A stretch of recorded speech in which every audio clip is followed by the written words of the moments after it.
하나님의 말씀 보도록 할까요? 숨찹니다. 마태복음 5장 1절부터 7절. 마태복음 5장 1절부터 7절. 우리 짧은 구절이니까요. 같이 한번 1절부터 7절까지 한 목소리로 합독하도록 하겠습니다. 읽겠습니다. 예수께서 무리를 보시고 산에 올라가 앉으시니 제자들이 나아온지라.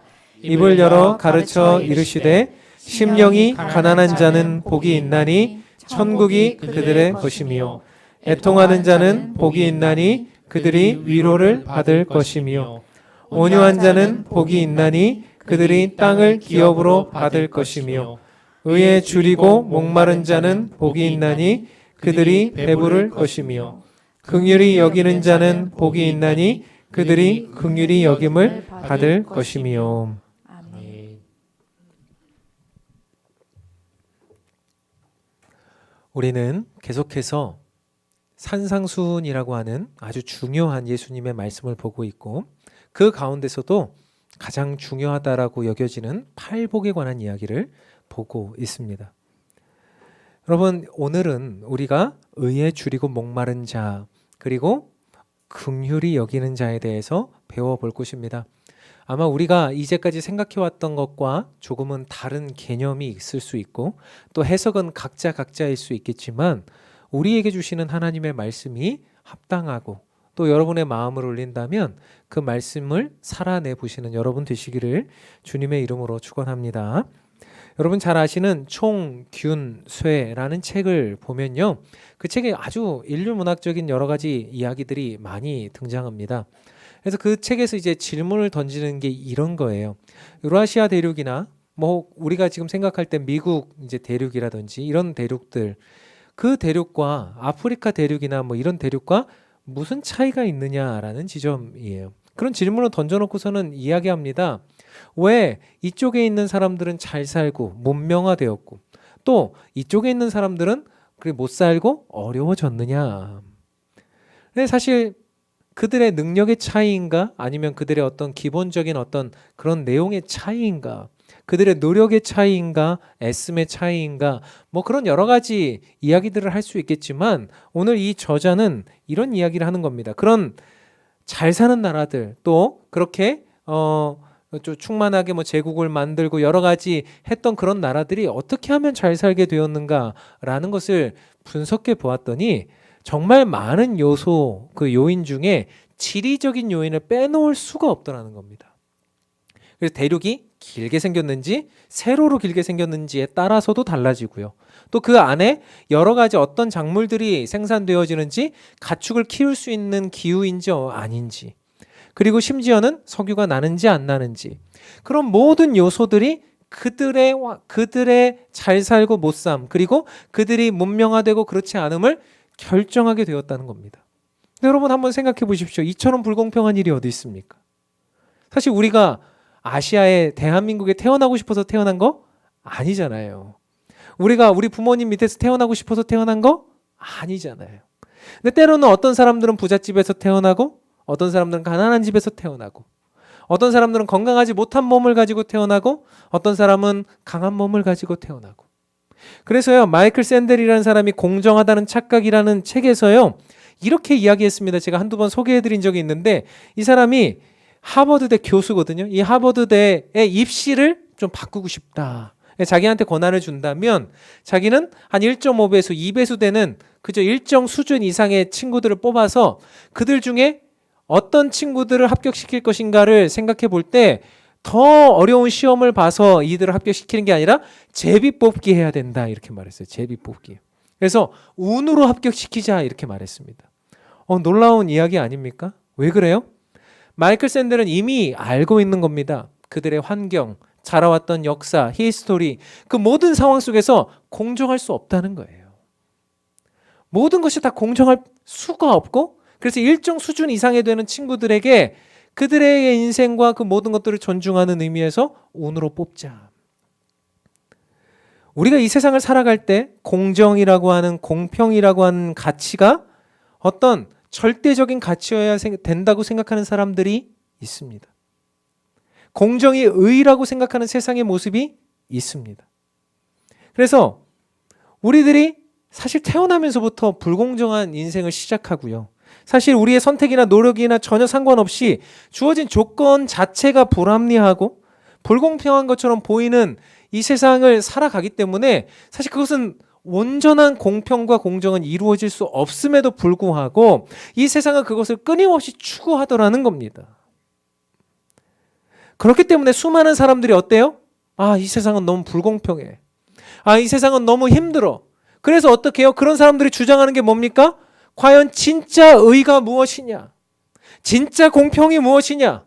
그리고 어떤 자그마한 것에만 그런 불공평함이 있어도 굉장히 화를 내고 힘들어하고 어려워하는 모습들을 나타내더라는 거예요. 그런 현상들이 지금 이 땅을 살아가는 우리들의 현실에도 있습니다. 우리들의 현실만이 있는 게 아니에요. 그 당시에 예수님께서 계셨던 그 현장, 그때는 더더욱 심했을 겁니다.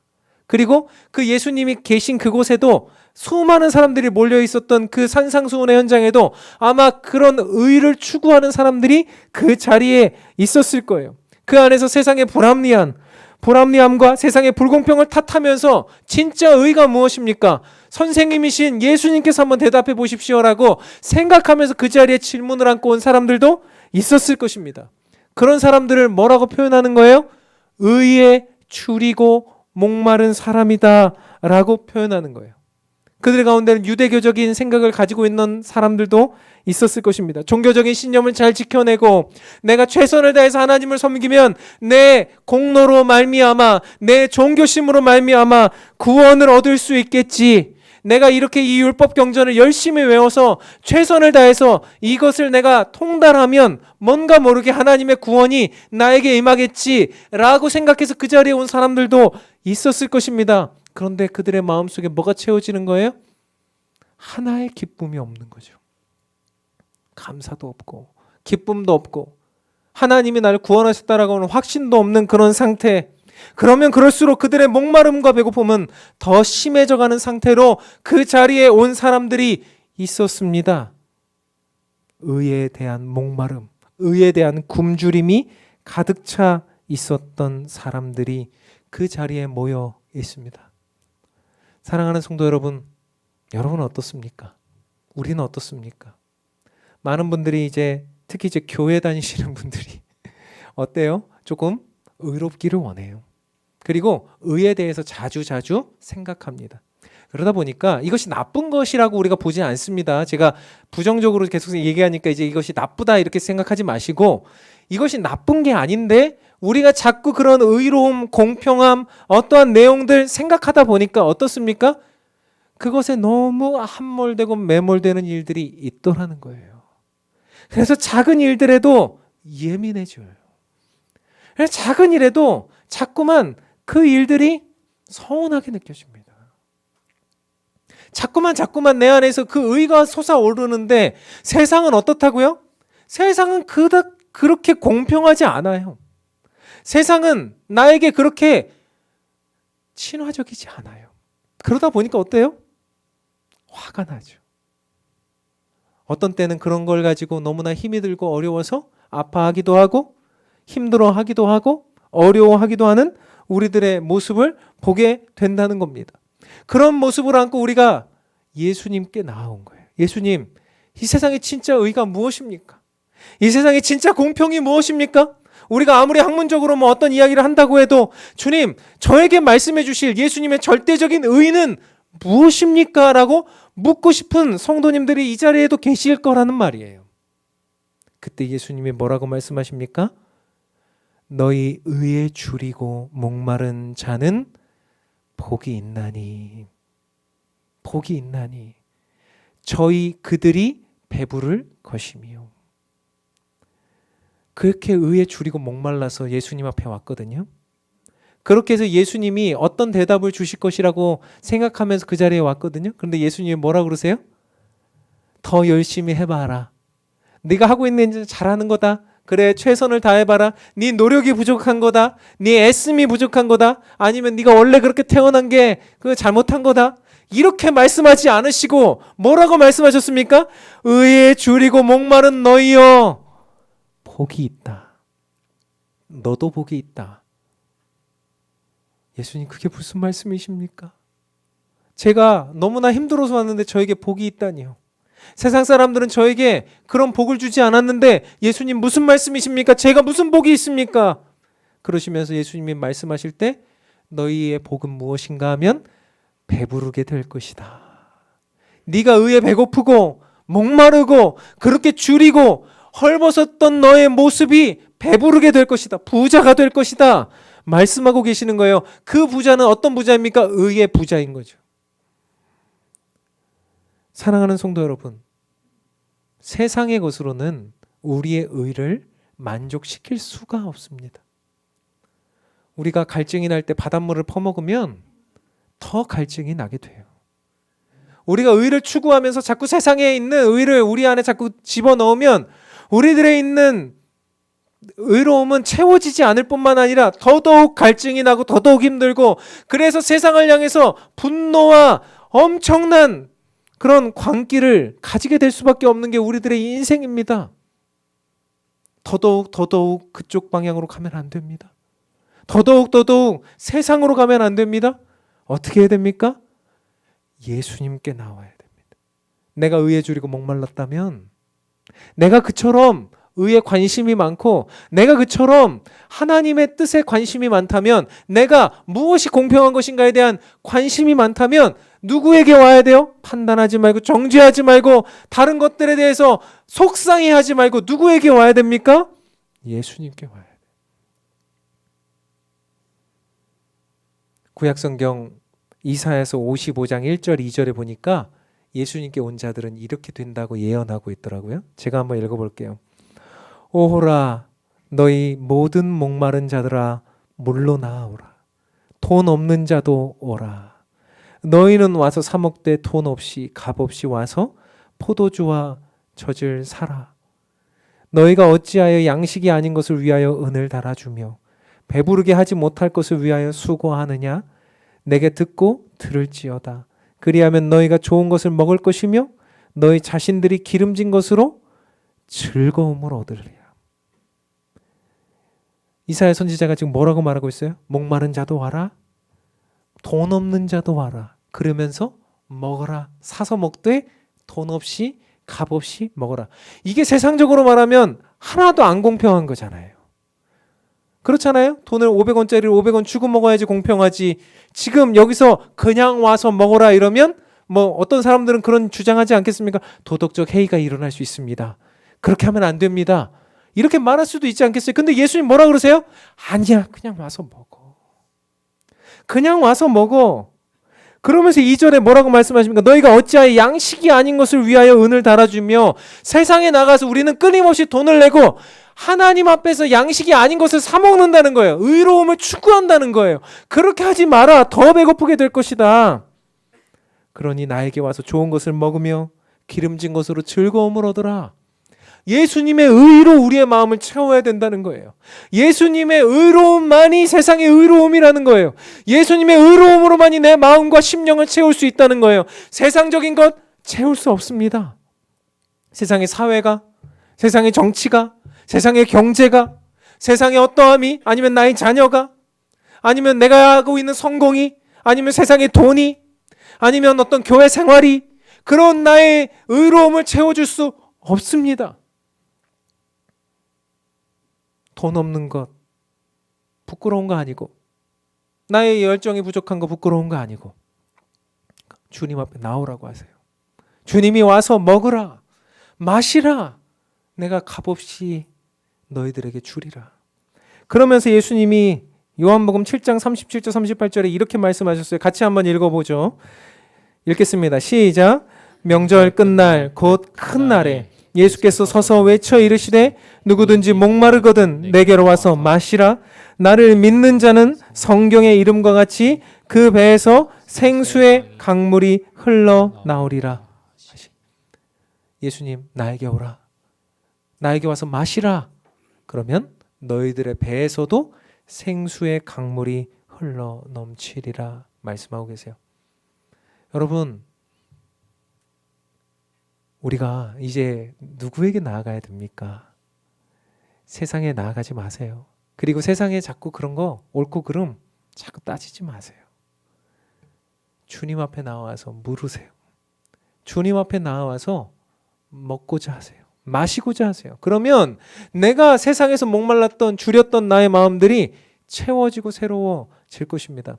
1511년 마틴 루터가 오랜 시간 동안 고행을 했어요. 마틴 루터가 원래 사제였습니다. 가톨릭 사제였는데 이 마틴 루터가 오랜 시간 동안 고행을 하면서 자신의 구원에 대한 확증을 얻기 원했어요. 그런데 끊임없이 그의 마음은 굶주리고 목마른 상태 가운데 있었습니다. 그런데 어느 날 로마 라테란 성당에 스칼라 상크다라고 하는 계단, 28개의 대리석으로 되어 있는 그 높은 계단을 무릎으로 기어 오르고 있었어요. 이렇게 내가 고행을 하면 하나님이 나의 열정을 아시고 내 마음에 있는 모든 것을 아시고 나의 의로움을 아시고 나를 구원해 주시겠지? 구원의 확증을 주시겠지? 그러면서 기어 올라갔어요. 무릎으로. 피가 나고 그 무릎이 다 터지고 그리고 사제복이 찢어질 정도로 애를 쓰고 최선을 다해서 올라갔지만 그의 마음속엔 기쁨이 없었어요. 그는 고뇌했습니다. 이게 뭡니까? 도대체 이게 뭡니까? 나의 의로움과 나의 목마름은 누가 채워줍니까?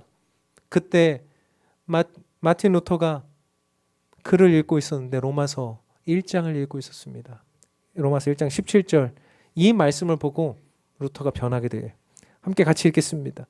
복음에는 하나님의 의가 나타나서 믿음으로 믿음에 이르게 하나니 기록된 바 오직 의인은 믿음으로 말미암아 살리라 함과 같으니라. 아멘. 아멘 아닙니까? 우리의 의로 하나님 앞에 의로움을 얻을 딸 육체가 없어요. 우리의 의로 하나님 앞에 의롭다함을 받을 수가 없는 거죠. 그래서 믿음으로 예수 그리스도 앞에 나아갔을 때 오직 의인은 뭘로 살아요? 믿음으로 말미암아 산다. 여러분 교회에서 마찬가지예요. 교회에서 여러 가지 모습들이 보일 수 있습니다. 때로는 저거 저렇게 안 해도 될 텐데 저거 내가 하면 더 잘할 텐데 그러면 본인이 하시면 되고요. 저렇게 할 때 교회 안에 있는 정의는 누가 판단하십니까? 오직 세상 법이 판단합니까? 주님이 판단하세요. 하나님의 성경의 역사가 성령의 역사가 판단하세요. 우리는 오직 비판과 정죄가 아니라 무엇을 해야 됩니까? 사랑과 긍휼을 베푸는 일밖에 할 것이 없습니다. 성도가 성도를 향해서, 성도가 목회자를 향해서, 목회자가 성도를 향해서 우리가 할 수 있는 일은 비판과 정죄가 아니라 그저 사랑하고 긍휼히 여기는 일밖에 없습니다. 우리가 의에 줄이고 목마른 자가 되었다면 이제 그 모든 것을 주님 앞에 가지고 나옵시다. 그래서 주님께서 채워주시는 의를 가지고 주님 앞에 나와서 주님의 의로 내 마음을 채울 때 우리는 새로운 지경으로 나아가게 될 것입니다.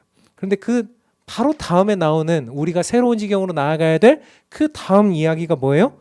긍휼히 여기는 자예요. 그러니까 우리가 사실 막 의에 줄이고 목말라서 막 정죄하고 비판하고 어떤 의를 추구할 때 사실 이 긍휼이 사라지게 되는데 예수님은 바로 이어서 뭘 말씀해 주십니까? 긍휼히 여기는 자에 대해서 말씀하고 있어요. 그래서 긍휼히 여기는 자는 복이 있나니 뭐예요? 그들이 긍휼히 여김을 받게 된다. 이렇게 말씀하고 계시는 거예요. 그래서 긍휼이 중요합니다. 그러니까 우리가 막 의를 추구하다가 이제 그걸 내려놓고 예수님 앞에 가면 우리들의 마음속에 뭐가 생기는 거예요? 긍휼, 불쌍히 여기는 마음이 이제 일어나기 시작한다는 거예요. 긍휼이라는 단어는 헬라어 엘레이모에스예요. 엘레이모에스라는 이 단어는요, 어떤 단어의 의미가 있냐면 다른 사람의 피부 밑으로 파고 들어간다는 이제 뜻이 있어요. 아주 강력한 단어 아닙니까? 다른 사람의 피부 밑으로 들어간다는 것이 어떤 의미예요? 그 사람의 입장에 대해서 아주 깊이 이해한다는 거잖아요. 그래서 이 헨리 나우엔이라는 작가는요, 이 긍휼을 정의하면서 이렇게 얘기했거든요. 긍휼은 다른 이의 어두운 면으로 들어가는 겁니다. 그의 괴로움과 어려움에 꽁무니를 빼지 않고 외면하지 않고 함께 그 자리에 들어가서 함께 괴로워해 주는 것, 그것이 긍휼입니다 라고 말했어요. 너무나 좋은 정의 아닙니까? 그래서 이 긍휼이라는 것이 정말 엘레이모에스와 같은 이 단어, 이 헬라어 단어인데 이것을 성경 여러 곳에서 이야기하고 있는데 그 내용들을 좀 오늘 살피면서 긍휼을 좀 정의해 보고자 하는 거예요. 첫 번째 긍휼은 뭔가 봤더니 뭡니까? 긍휼? 한번 읽겠습니다. 시작. 긍휼은 공감이다. 긍휼은요, 공감해 주는 거예요. 공감. 상대방의 마음을 알아주는 겁니다. 인지심리학자 김경일 교수가요, 앞으로 AI 인공지능 시대가 될 것이라고 얼마 전에 말했는데 이미 벌써 되어버린 것 같아요. 이제 우리 핸드폰도 AI, 컴퓨터도 AI, 이제 AI로 모든 것을 웬만하면 이제 다 진행할 것 같아요.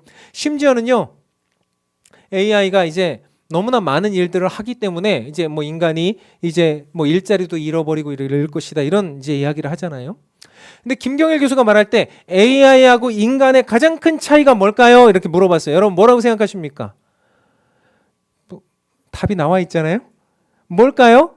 공감의 차이라는 거예요. 공감. 가장 큰 차이는 공감이라는 거예요. AI는 빠르고 능률이 좋고 뭔가 엄청난 일들을 해낼 수 있지만 얘가 못하는 건 뭐예요? 그 사람의 마음에 들어갈 수는 없어요. 사람이 입력해주는 그 입력값을 가지고 그저 만들어내는 생산물일 뿐이지 기계적인 내용일 뿐이지 공감이 없더라는 거예요. 공감이. 제가 생각해 봤습니다. 목회자들도 요즘에 설교를 AI로 작성하시는 분들도 있대요. 심지어 독일에는 어떤 교회는 AI 목사님이 설교하는 교회가 있대요. 들어보셨어요? 설교가 괜찮아요. 저보다 독일어라서 잘 못 들었는데 저보다 나은 것 같아요. 목소리도 좋고 앞에다가 그 목사님 사진을 이렇게 화면을 띄워놨는데 영상으로 나오는데 잘생겼죠. 잘생기고 목소리도 좋고 막 나이스하고 막 그 설교하는데 막 그 괜찮아요. 그런데 이제 알고 보니까 AI다. AI하고 AI 목사님하고 저하고 차이가 뭘까요? 공감이에요. 여러분의 상황과 환경과 모든 것을 알고 그 현장에 맞는 설교를 하느냐, 아니면 입력값을 가지고 그냥 그 나이스한 설교, 지식적인 설교를 만들어내느냐. 우리가 사실은 이런 경우가 많지 않습니까?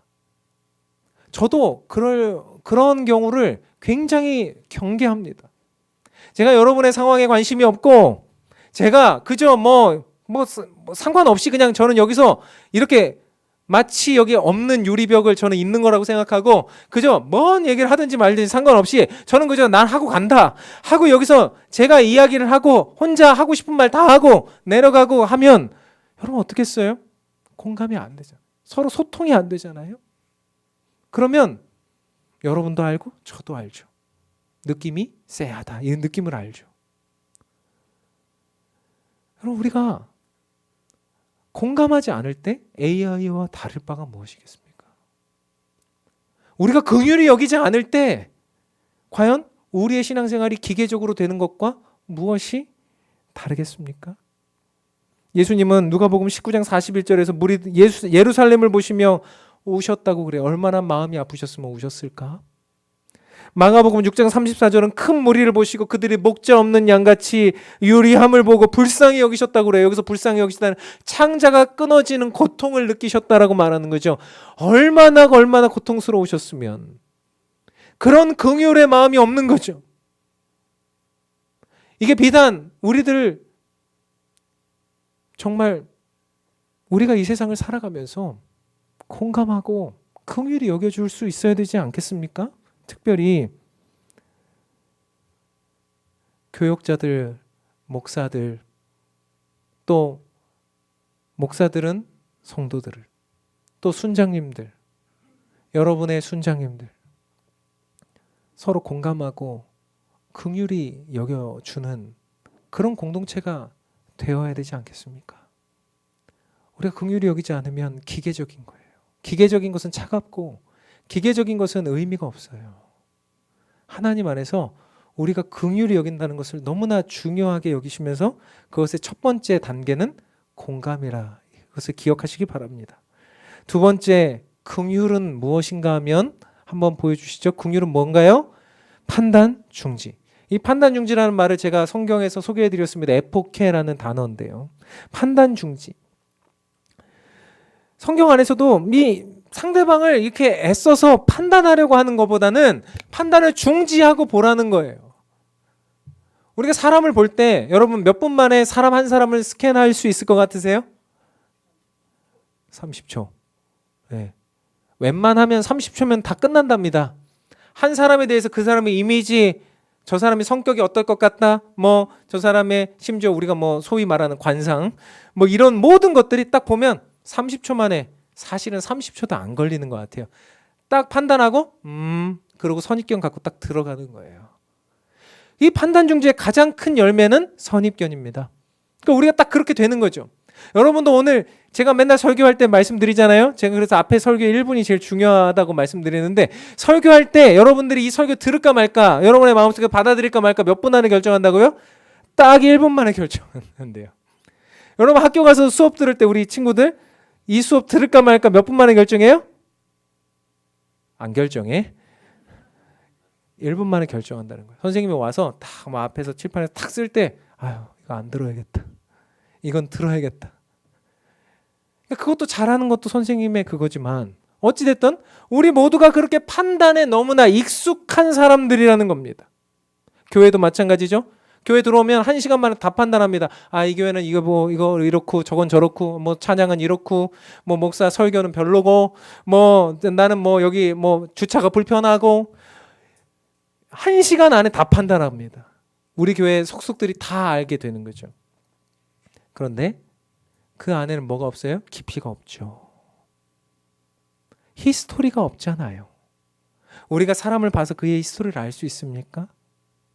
제가 신방을 가보면 너무너무나 다양한 우리 성도님들의 히스토리를 듣는데 이미지랑 너무 다른 분들이 많아요. 그들의 히스토리를 듣고 나면 그들이 이해가 돼요. 어느 정도는. 이전에 제가 가지고 있었던 선입견, 인간이기 때문에 왜 선입견이 없겠습니까? 그런데 제가 가지고 있었던 선입견이 이야기를 나누고 함께 공감하면서 그 상황 속에서 판단을 하지 않고 그 사람에 대한 이야기를 들어보려고 할 때 어때요? 그것이 깨지면서 그 사람에 대해 이해가 넓어지는 거죠. 그 사람의 인생에 들어가게 되고 함께 하게 되고 기도해 주게 되고, 그런 일들을 통해서 어떻게 되는 거예요? 우리가 그 사람에 대한 지평이 넓어지고 깊어지는 거죠. 우리 모두가 다 히스토리 갖고 있잖아요. 그런데 나의 히스토리를 들어주려고 하는 사람이 없어요. 사랑하는 성도 여러분, 우리가 이제는 공감합시다. 그리고 긍휼은 판단하지 않는 겁니다. 선입견을 갖지 않는 겁니다. 함께 이야기를 들어주는 거예요. 그들의 환경과 상황과 그럴 수밖에 없었던 이유와 그들의 히스토리와 함께 그것을 듣다 보면 서로가 다 긍휼히 여기는 마음을 가지게 될 거예요. 교회는 긍휼의 공동체입니다. 교회는 누군가 쉽게 판단해버리고 끝내버리는, 그저 내 마음대로 상대방을 재단해버리는 공동체가 결코 아니라고 생각합니다. 그런 것들을 다 내려놓고 긍휼히 여기면서 판단하지 않는 거예요. 기다려주는 거죠. 다 미완성이고 다 공사 중이기 때문에 그 공사가 끝날 때까지, 주님 나라 갈 때까지 기다려주는 거예요. 그리고 훌륭해지도록 함께 지어져 가는 거예요. 판단하지 않는 긍휼의 마음을 가지시기 바랍니다. 세 번째 긍휼은 뭘까요? 한번 읽어봅시다. 시작. 긍휼은 사랑. 여기서 사랑이라고 말하는 이 사랑은 헤세드라는 단어입니다. 그러니까 이 헤세드라는 단어는 히브리어인데 이 앞에서 말했던 이 긍휼을 히브리어로 번역하면 헤세드가 돼요. 여러분, 헤세드는요 사랑이에요. 여러분, 사랑이 동사라는 거 다 아시죠? 사랑은 명사가 아니에요. 그리고 사랑은 받는 게 아니에요. 사랑은 어떤 거예요? 내가 하는 거예요. 내가 움직이는 겁니다. 사랑은 사실은 공감보다, 판단 중지보다 한 걸음 더 나아간 거예요. 공감, 판단 중지는 어쩌면 내 안에서 하지 않는 거잖아요. 이 사랑은 뭡니까? 내가 한 걸음 더 나아가는 거예요. 공감은 그저 내가 여기서 할 수도 있지만, 사랑은 내가 여기서 못합니다. 그에게 들어가야 할 수 있는 거예요. 그 이야기가 선한 사마리아인의 비유에서 나옵니다. 선한 사마리아인에서 처음에 강도 만난 사람이 나타나죠. 이 강도 만난 사람이 어떻게 강도를 만나게 되었습니까, 여러분? 강도를 왜 만났어요? 밤에 다니니까 강도 만나지. 혼자 다니니까 강도 만나지. 이러면 돼야 안 돼요? 그거 안 된다는 거예요. 이 사람이 강도 만난 것은 불가항력적인 일이에요. 어쩔 수 없는 일이에요. 그렇게 된 거예요. 불쌍한 거죠. 그러면 어떻게 해야 됩니까? 도와줘야 되는데. 제사장이 지나가다가 이 피를 흘리고 있는 사람은 어떻게 합니까? 아, 그래, 공감은 된다. 그래. 근데 저 사람이 뭐가 이유가 있겠지? 그러니까 나는 좀 바빠. 나는 지금 예배를 인도해야 되거든, 가서. 그러니까 나는 좀 바쁘고 내가 지금 부정하게 되면 이게 큰일 나니까 나는 미안한데 갈게. 속으로 그런 판단이 다 선 겁니다. 그래서 어떻게 해요? 지나가죠. 헤세드까지 못 나간 거예요. 긍휼하지 않은 거죠. 그 다음 레위인은 뭡니까? 레위인도 비슷한 생각을 했는지도 몰라요.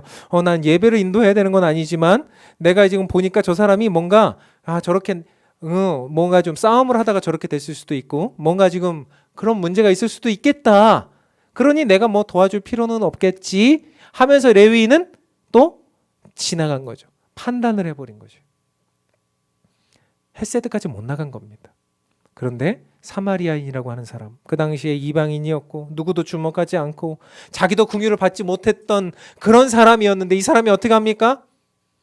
누가복음 10장 34절에 보면 이렇게 나와요. 그는 가까이 가서예요. 가까이 가서 행동 언어입니다. 가까이 가서 기름과 포도주를 상처에 붓고 싸매고, 여기서 먹을 기름도 없고 먹을 포도주도 없는데 왜 거기다 부어? 이러면 이제 긍휼이 없는 거죠. 그런데 거기다가 붓고 상처를 싸매주고 그 다음에 어떻게 합니까? 자기 짐승에 태워, 자기 차에 태웠어요. 자기 짐승에 태워서 주막으로 가서 돌봐주고 나중에 비용이 들면 내가 끝까지 지불할 테니 치료해 주십시오라고 보증까지 서요. 그렇게 해서 헤세드, 공감과 판단을 넘어선 이 사람에 대해서 아무런 판단도 하지 않고 그의 입장에 서서 그를 도와줘야 되겠다라고 하는 그런 마음을 가지고 사랑을 베풀었던 그 사마리아인.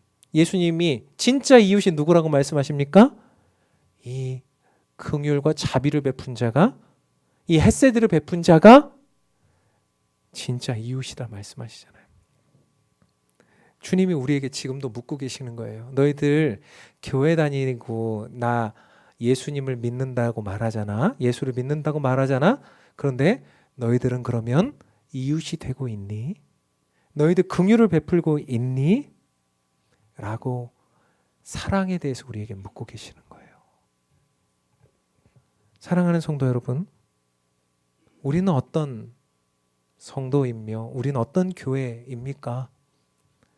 저는 우리 교회가 의에 줄이고 목마른 사람이 많은 교회가 아니라 긍휼히 여겨주는 사람들이 많은 교회가 되길 원해요. 물론 어떤 때는 의에 줄이고 목마르라서 옳고 그름을 생각하고 또 이런 것들을 잘 따져서 뭔가를 진행해야 될 때도 있을 겁니다. 그렇지만 이것은 긍휼 아래에 있다고 생각해요. 긍휼 아래에서 지배를 받아야 되는 영역이라고 생각해요. 우리가 옳고 그름만 따질 것이 아니라 이제는 그것을 넘어서는 사랑, 그것을 넘어서는 공감, 그것을 넘어서는 판단 중지, 그것을 넘어서는 하는 예수 그리스도의 사랑. 왜요? 우리가 예수님으로부터 그 사랑 받았잖아요. 우리가 죄인 되었을 때 주님 우리를 사랑하셨잖아요. 우리를 판단하지 않으셨잖아요. 우리와 공감해 주셨잖아요. 우리에게 사랑을 베푸셨잖아요.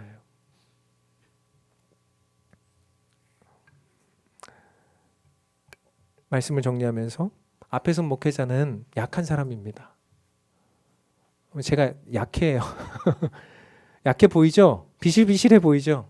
약한 사람입니다. 왜요? 왜 약합니까? 제가 말을 많이 하니까 약해요. 말을 많이 하기 때문에 노출되어 있습니다. 약점에. 말을 많이 하는 사람은 약한 사람이에요. 힘이 셀 것 같지만 약한 사람이에요. 여러분의 소그룹을 인도하고 다락방을 인도하는 순장님들, 이제 약해질 사람들이에요. 그들이 앞에서 말을 하면서 여러분들의 그룹을 인도하기 때문에 그들은 이제 약해진 거예요. 우리가 앞에 서는 자들은 다 약한 사람들입니다. 우리가 함께 긍휼히 여겨줘야 돼요. 저도 여러분을, 또 순장님도 여러분을, 또 여러분이 순장님을, 여러분이 저를. 긍휼히 여겨야 됩니다. 함께 긍휼히 여길 때 그 공동체는 소망이 있다고 생각해요.